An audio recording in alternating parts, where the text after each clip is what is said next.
hope I can make it up here this long. You know, it's hard when you get old. I got this neuropathy and it's killing me. I'm so frustrated with it. But you know, you got to push through, right?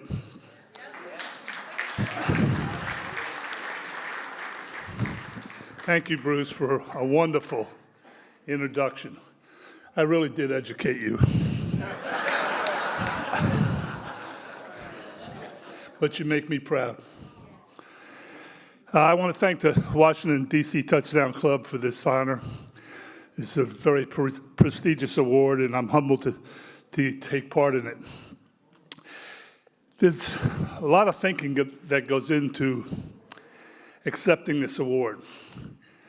You know, when you're my age, it kind of makes you go through your whole life, and at least my football life, and all the people that were a part of this, I feel obligated to thank.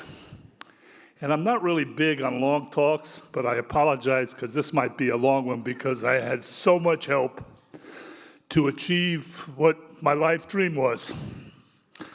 The first thing I'd like to say is I got to thank the good Lord. See, I think this guy had a plan for me all along. Maybe it was because I said 4 rosaries before every game, and I guess the good mother, she has to take a little part in that also, but I had a tradition to do that. And I coached for 43 years, and that's a lot of rosaries.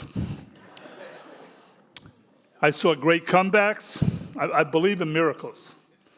I saw a lot of great comebacks, a lot of close finishes, a lot of tremendous plays.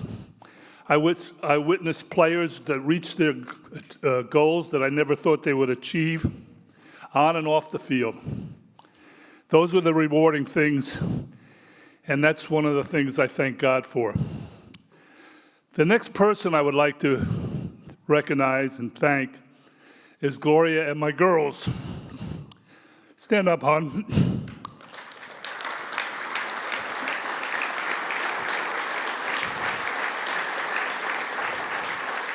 You heard Doc talk today about what she did, and that's only half of what she did.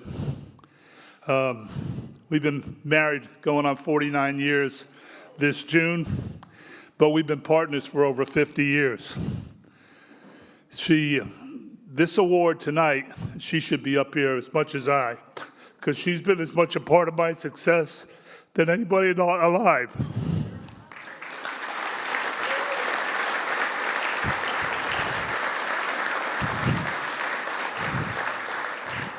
I'd also like to thank my parents. I was very fortunate to grow up with 2 parents who were both teachers. My mother was very supportive. My father was a teacher, but he also was a coach. In the beginning, he coached football, basketball, and baseball. Later on in his career, he became an athletic director and coached football and baseball. My father taught me many things and how to deal with life. Probably the most important thing he did, one of the most important things he did was teaching me perseverance. Thank you, dear. That's why.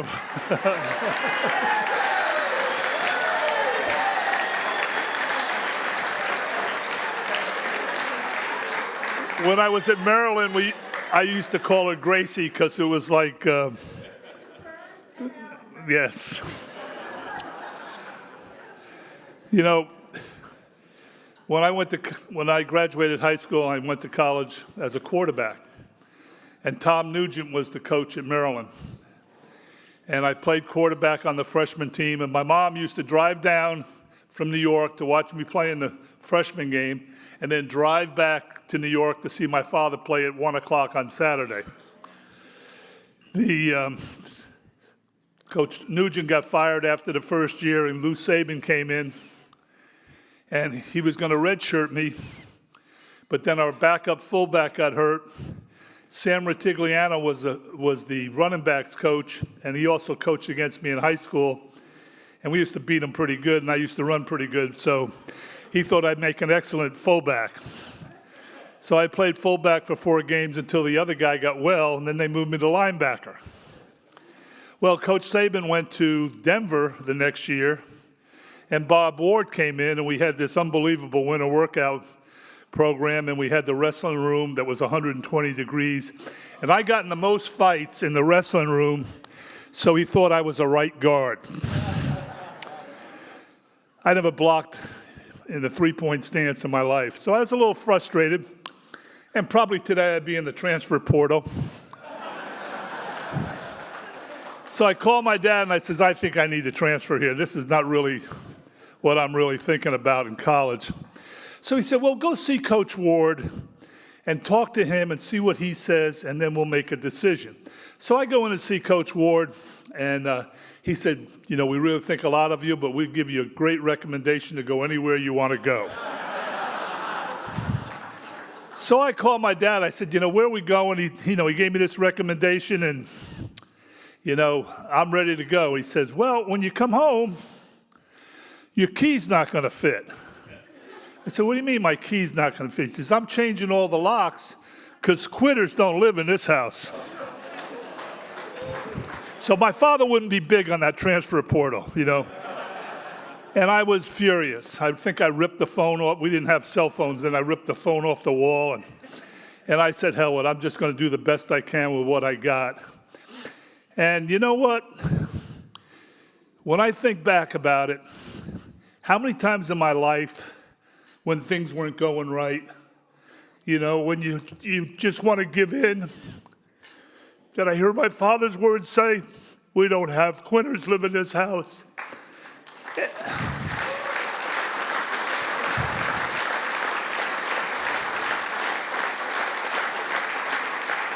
And as the good Lord would do this miracle, when I became a coach, the experiences I had at playing quarterback, linebacker, fullback, offensive line, I might have been the only offensive lineman in the country who knew we should check out of this damn play because it didn't have a chance of working.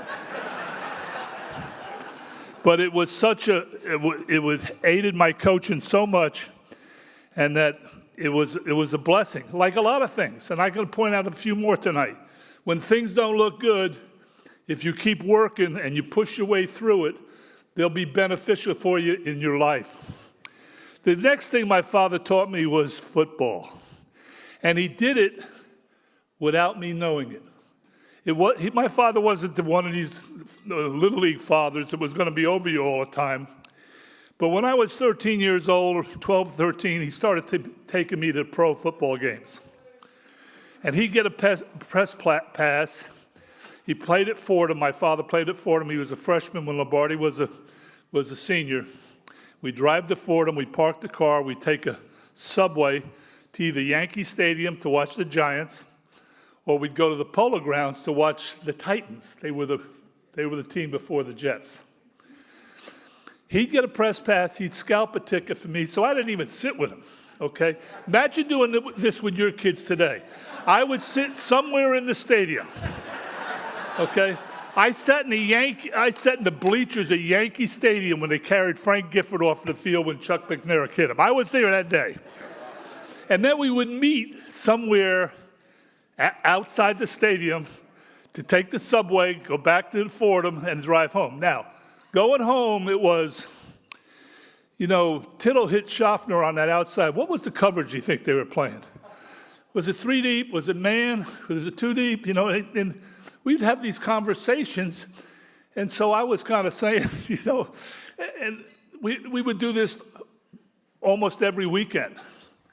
Then when I got to be in high school, he would start. My father was way ahead of his time. He wanted to run multiple formations but run the same plays. He started doing different personnel groups. I was a sophomore. We were in the middle of a game, and my buddy comes in from a play from the sidelines, and I said, no, we're not ready for that play yet. So I ran another play. So my buddy comes back and goes, hey, you got to call this play. Your father's going to jump my ass. So I said, no, we're not ready for it yet. I think I went 4 plays like that. I finally called the play, and it was a touchdown. I called the plays the rest of the time from my sophomore year to my senior year. And it wasn't, I just think he knew I was ready, you know. So perseverance in football, along with character, toughness, playing under pressure. My wife can't stand pressure. I love it. I love it. I miss it so much. Because, I mean, we're watching a regular game, and I'm just sitting there, and she's going, oh, I can't watch it. I just was conditioned to it. So I ended up graduating from Maryland, and I student taught at High Point High School. It was one of the worst experiences of my life. I had a class in cross country, and I put them out on the run. They never came back. You know, I just knew that I couldn't do that. I would end up killing somebody. It was not meant for me. So I had good grades, and I ended up going to graduate school. I got a graduate assistant with what now is called the School of Public Health. I taught, 3, 4 classes. They paid me $3,000 a semester in my education. And along that time now, Coach Ward was going, and Coach Roy Lester came on. And he was looking for guys that were graduate assistants because so many of our guys quit under Coach Ward because he ran them off. I mean, we lost 50 guys at one winter workouts, you know. And so Coach Lester gave me an opportunity that I couldn't take any money for it, but so I volunteered and I became the defensive coordinator of the freshman team. My 3rd year there, we had some really good players. I was coaching Randy White, Kenny Schroy, Frank Russell, Lewis Carter, Bob Avellini. We had 7 guys in that class that went to the NFL. So every year we would play Virginia Tech, home and away, and I got to know Dick Redding. And lo and behold, in 1972, I'm finishing up my graduate degree, doing my thesis with the help of my loving girlfriend. In fact, I dedicated my thesis to her, and they wouldn't let me say loving. I said, okay, we'll take that out. But they hired Jerry Claiborne. Well, who comes with Jerry Claiborne but Dick Redding? And I had a relationship with Dick Redding, and I went up to him, and I couldn't get a job. We sat down, and we wrote every head coach in Division I. It was like 100 letters we sent out. I got 52 of them back. We still got them at our lake house. We sit there and laugh how I got rejected 52 times. Perseverance. So I was getting I didn't know where I was going. So I went to Coach Redding and I said, can you give me any leads on jobs? I wasn't even getting high school jobs. And now I knew what I wanted to do, but after coaching with Coach Lester and allowing to coach the freshman team, this is what I wanted to do. I fell in love with coaching. Of course, I ran a totally different defense, and I had Randy White. It was a lot of fun coaching. But he said, you need to coach, you need to be a GA for Coach Claiborne. I said, Coach, I've been a GA for 3 years. You know, back then we didn't have analysts. We didn't go to school. We worked 20 hours a week as gophers. And I did that for 3 years. Now I'm going to do it for a 4th. He said, if you work for Coach Claiborne, you'll get a job. So I went in to see Coach Claiborne. And, he's kind of a little bit intimidating. And he says, so Coach Redding set it up. I go in, I sit down, and I said, I'd really like to be a graduate assistant here. He said, so what do you think you're going to bring to this program? How are you going to make us better? Sounds a little intimidating for a guy to just, meet Jerry Claiborne. I said, well, I know the freshman team better than any coach you got. I said, I've coached them for 3 years, and I know a lot of the guys on your team. And then he said to me, so how much do you want? I said, well, I really can't take any money because I'm working for the graduate assistant. They pay me $3,000 a semester, and that was the right word because I was a freebie.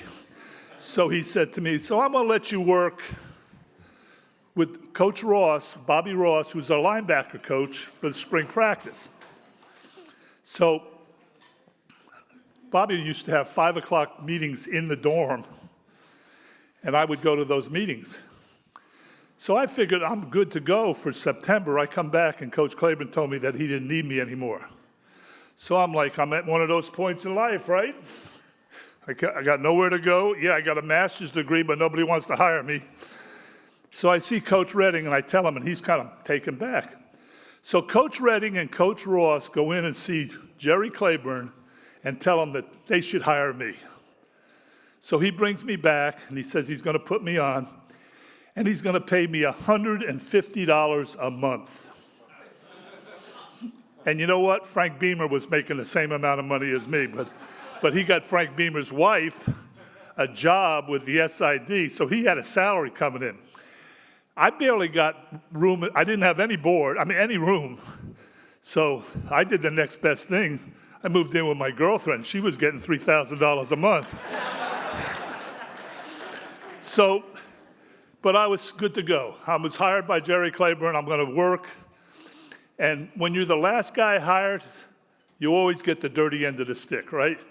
So every job that nobody wanted, guess who got it? Well, one of my jobs was to pick up the film at 4 o'clock in the morning on Sunday morning and bring it in to Coach Claiborne to watch the film with him. Well, Gloria would get up at 3 o'clock in the morning and make coffee cake. I'd take a shower, the coffee cake be ready, we'd drive in, I'd be waiting there, putting the coffee on, Coach Claiborne come in, and he says to me, where do you get this coffee cake? It's warm. I said, I got this special bakery, because he's like a real religious guy, you know? And I said, this guy does me a favor, and, you know. So just think of this now. I'm sitting with Jerry Claiborne from 5 o'clock in the morning till 10 o'clock in the morning, because he went to church and I went to work. But I watched the offensive film with him, the defensive film, the special teams, and we would have a conversation. It was like being with my dad again. And so, and he's eating that coffee cake. He loved that coffee cake. So, you know, it was really Coach Redding and really Coach Ross. I would probably never be in college coaching if those two guys didn't stick up for me. So, at the end of that season, was 1972, I believe, I see Coach Ross in the dressing room, and he says to me, I'm going to the Citadel to interview for a job. I would like to take you with me. Well, at that point in time, I'm thinking I'm bad luck, you know, so I said, well, get the job and we'll talk, you know. So he comes back and he pulls Frank Beamer and myself. If you can picture this now, it's pretty weird, you know. We go into his office, and he offers us both a job for $11,000 a year. So, like Frank, he's like all excited, and I'm going, what are the benefits? And he's looking at me like, I'm making $150 a month, and you're asking for benefits.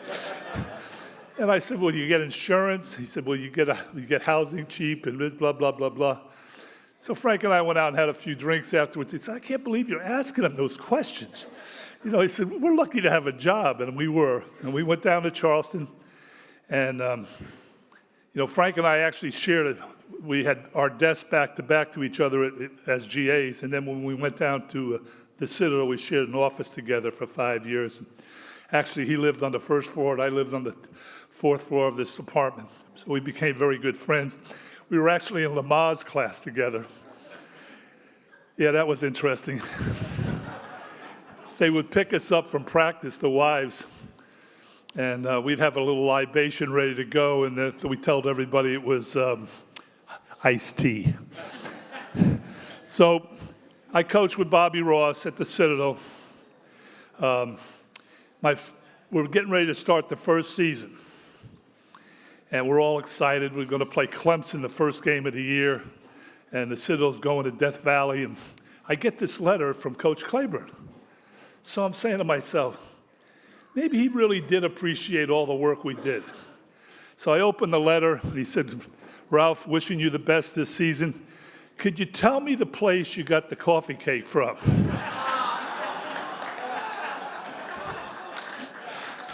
I really made an impact on him, I could see.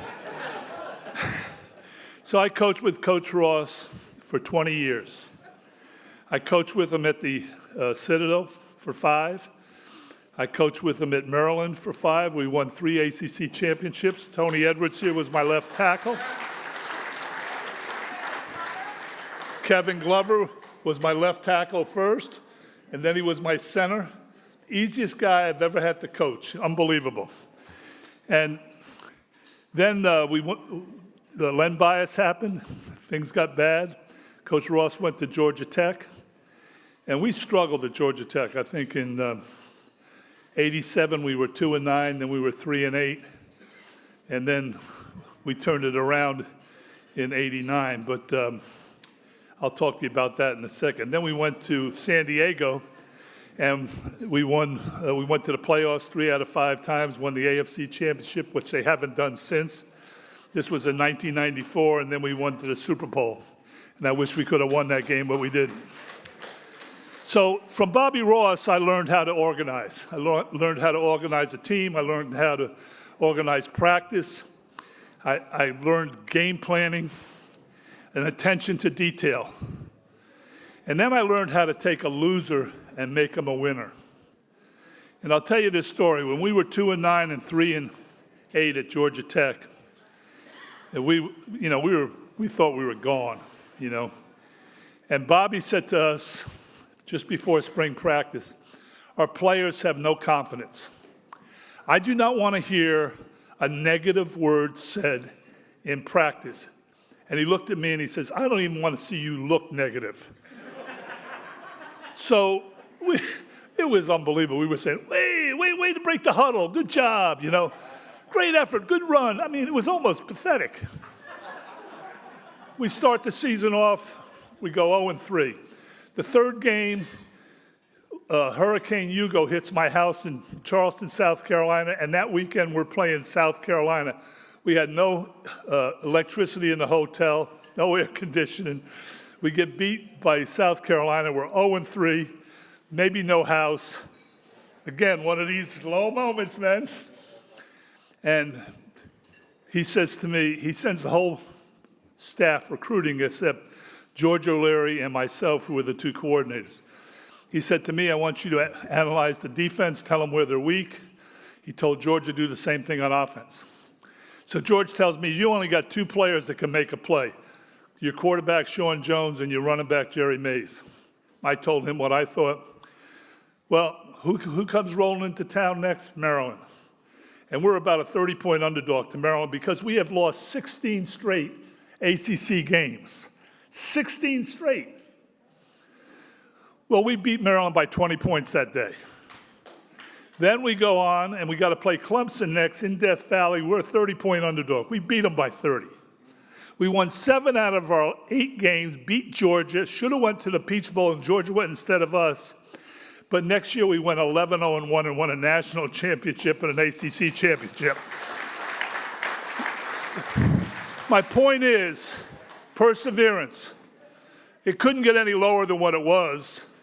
And all of a sudden we punched through. And I really believe, as ridiculous as it sounds, we kept pumping positive things into those kids because they were so low that once we started winning, they liked it. And that's the key.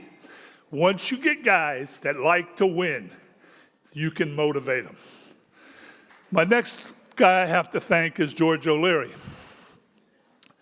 When George went with us to San Diego, and we lost our first 4 games in San Diego.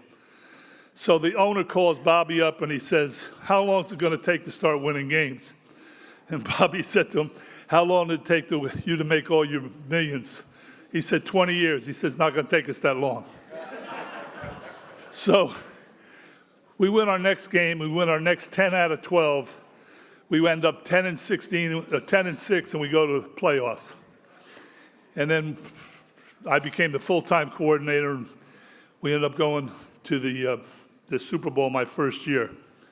But George left. He went back to Georgia Tech, and they were struggling while he was the first 2 years of being a head coach. And Georgia Tech made a heck of an offer to bring me back, and I had a good young player in Joe Hamilton, who was only a sophomore. And we went to a bowl the first year, and I had two good young GAs. One was Billy O'Brien, who's now the coordinator at Alabama, was the head coach at Houston Texans, and then Doug Marrone, who's been a head coach in the NFL. He was our line coach, and really, we hired him on my recommendation. George thought I was crazy, but he did a good job for us. And then George gave me complete control of the offense, and I had a chance to really use my imagination, and we did things that were way, way ahead of our time. And we went 4 straight bowl games, and then I finally had a chance to be a head job, and that's where Debbie Al comes in. But George gave me that freedom. The other thing he did for me was he brought me into his office and confided me, when you're a head coach, you get a lot of decisions that you don't know if they're right or wrong. And he would ask me my opinions, I would be involved in them, and it was tremendous help to me when I became a head coach. So 3 times I tried to get the Maryland job. In the 80s, Joe Krivak got the job. In the 90s, I just got through with the Super Bowl, and Vanderlyn got the job. And I was pissed. I was willing to beat Maryland every chance I got. In fact, when I took the Georgia Tech job, I told George, I get to name the score against Maryland. So the last game we're playing against Maryland, it was their last game. We still had Georgia to play. And I get off the bus, and Bunk Carter, who was Lewis Carter's brother, was a groundskeeper when I played at Maryland. And I get off the bus, and he says, Ralph, take it easy on us today. I said, not today, Bunk. I'm going to beat the crap out of you today. So we're up by like 30 points in the first half, and we deferred. And George elected to kick off in the second half. I go, what are you doing?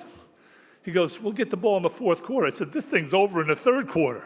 So I don't know if he knew something that I didn't know, but after the game, Sunday, Debbie Al called him and said that she was interested in interviewing me for the job. And George said, I don't mind you talking to her, but you're not going to talk to her this week because we play Georgia, and Georgia's a pretty big game down there. So I said, fine.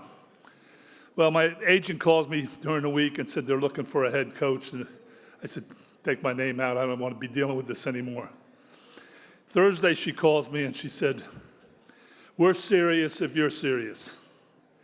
I said, don't be pulling my chain. I've been down this road one time before with you. If people know me, I usually tell them what I feel.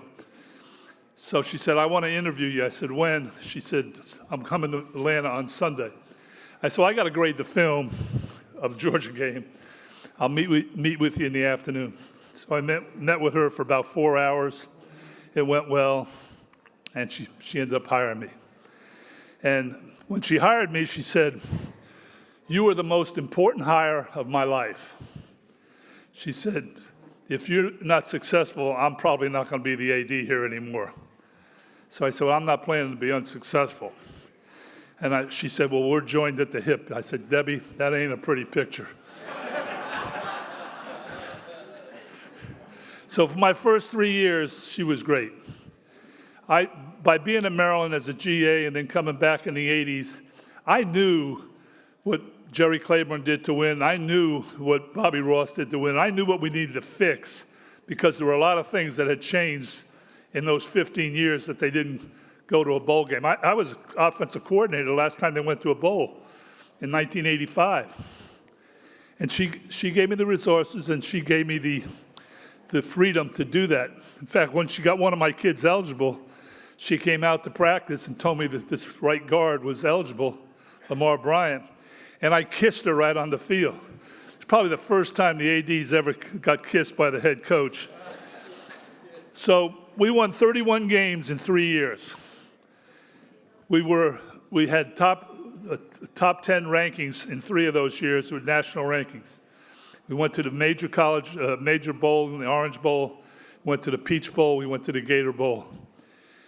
And so I owe a lot to Debbie Yao for taking a chance to hire some 53-year-old fat guy, which probably it broke. You talk about,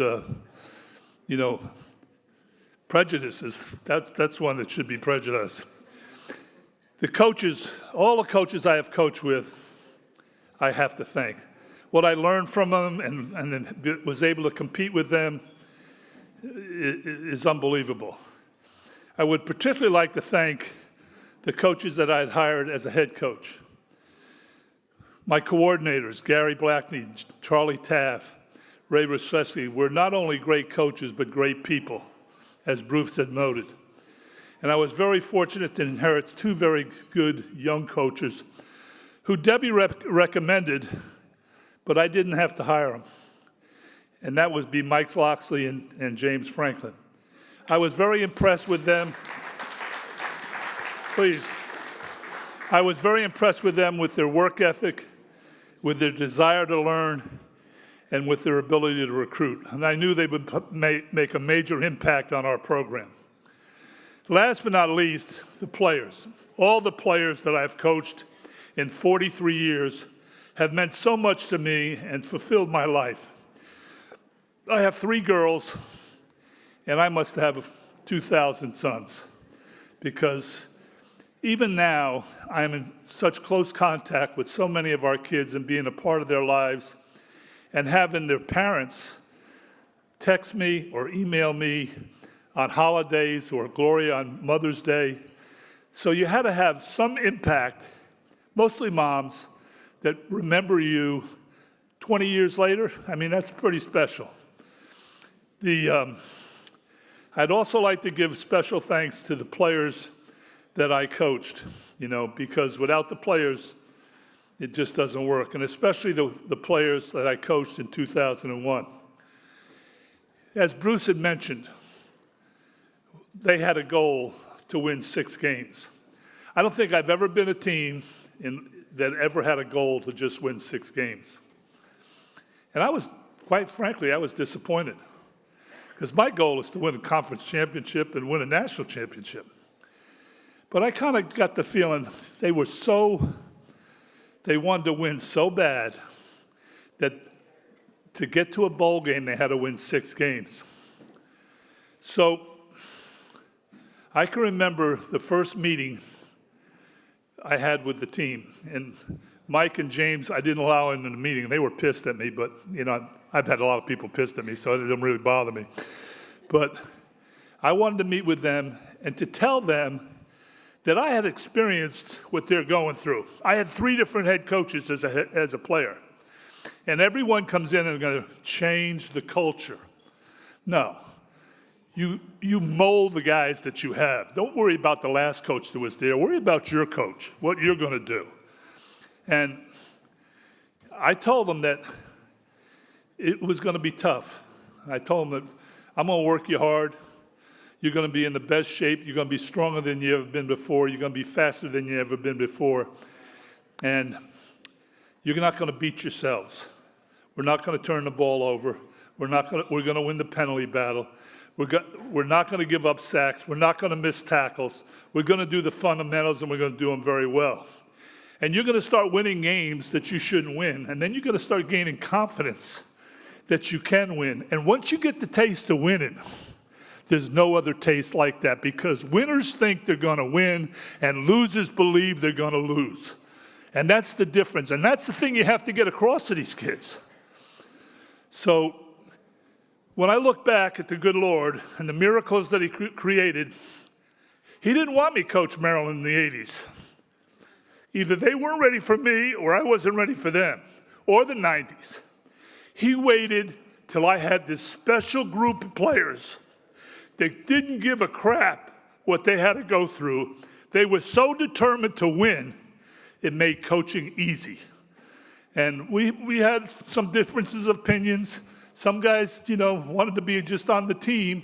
They didn't last. I never threw them off, but they didn't want to keep the pace. The guys that kept the pace won the race. And I'm so thankful for that. And Bruce tonight, I was on him unmerciful. And I love him like a son. And I'm so proud of where he's come and what a father he's become. You know, it's, I can't tell you what it does to me. And we have a better relationship now than we did when he played for me. But, you know, that's what counts, right? I want to thank everybody for being here and putting up, you know, with me. I will tell you this. I often get asked, what do you miss? I miss the players. I miss the players. I miss their problems. I miss the coaches. And above all, I miss Saturdays. I miss the competition. I miss the chess game. I miss the physicalness of it. I don't miss anything else. I don't miss the NIL. I don't miss the transfer portal. I don't miss any of that stuff. I think coaching today is so much harder than what it was when I was a coach, but it's still coaching. Talking to Pat Narduzzi tonight, it was refreshing to hear that he coaches the same way I did. That's good to hear. So if I didn't have this damn leg, I'd get back in coaching. Thank you very much for your time.